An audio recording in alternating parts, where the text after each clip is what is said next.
I'm going to start today's episode off with a quote. This is from Seneca, and he wrote, "I judge you unfortunate because you've never lived through misfortune. You've passed through life without an opponent. No one can ever know what you're capable of, not even you." A brilliant member of the Your World Within team, Ashley, she sent me a kind of a thought experiment the other day. And she asked, if you're choosing between two trees, right, the exact same type of tree, height, everything, 1-to-1, which one is stronger, right? And one of these trees exists in a very turbulent, climate. High winds, a lot of fluctuation in weather, extreme temperatures, low temperatures, high temperatures, versus that same tree in a, let's just say, more mild, consistent, way less harsh climate. Which one do you think will be stronger? And why?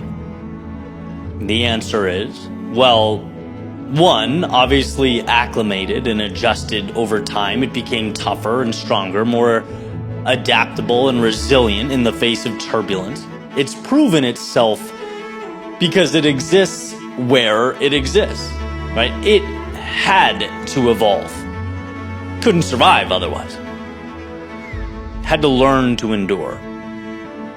It's by facing the storm that you learn to navigate its chaos, right? And, having lived in South Florida for a long time, you see some of these palm trees take a beating during, Cat 3s, 4s, God forbid, 5s, and they're still there, right? The inverse, or the opposite example, is the tree that's never been tested because they've never had to be tested. See, every single one of us is stronger than we think and more capable than we know. The question in my eyes, is how often do you give yourself a chance to prove it?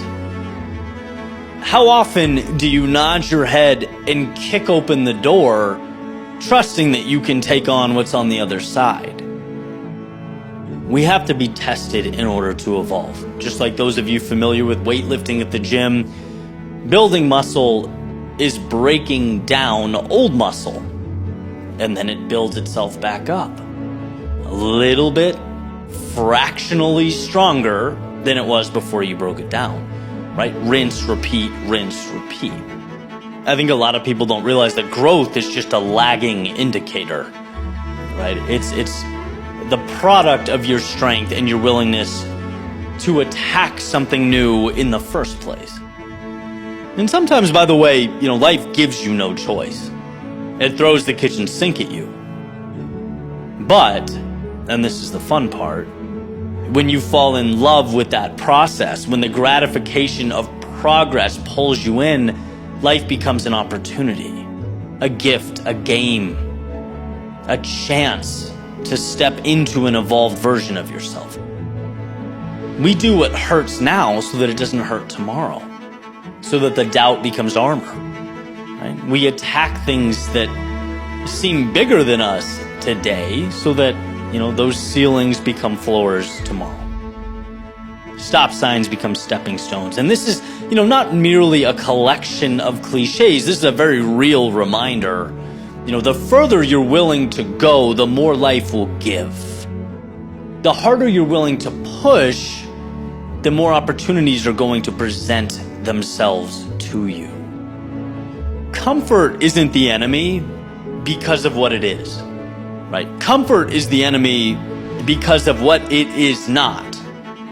It is not conducive to growth. It's antithetical to any pursuit of meaning. Comfort is often stagnation. So how do we realize this? Simple. Go out into the world and, as the saying goes, do one thing every day that scares you. You'll find what does scare you becomes more and more infrequent. I'm not sure that it's the world getting smaller as much as you and your self-belief and trust in who you are gets bigger. It's earning confidence. Oh wow, the city can fall down and I can rise from the ashes. Then why not live a life with more skylines? Why not dive deeper into the horizon? Not to prove anything to the world, but to show yourself. And the chisel sharpens the marble. It initiates the masterpiece. So when you look around and think, I'm worthy of more, or my heart's longing for something different, bigger, a life transformed, drop yourself into the storm. So that one, you become capable of moving through it, and two, you remind yourself, you prove to yourself who you are. That matters. You're not the type of person who sits and watches life go by. You are the person who steps into the abyss and determines what life is. You're not an order taker, you're an architect. Manufacturing opponents not to defeat them, but to elevate you. So again, go find obstacles. Attack chaos. Immerse yourself in unknowns. Be the one who doesn't know but steps in anyway. Not to prove anything to the world. Not to show anything to anyone. But to remind yourself that you can. To remind yourself that most will say no, and that's fine, but that's not who you are. When the sky's falling and the walls are crashing, you are the one who finds a way.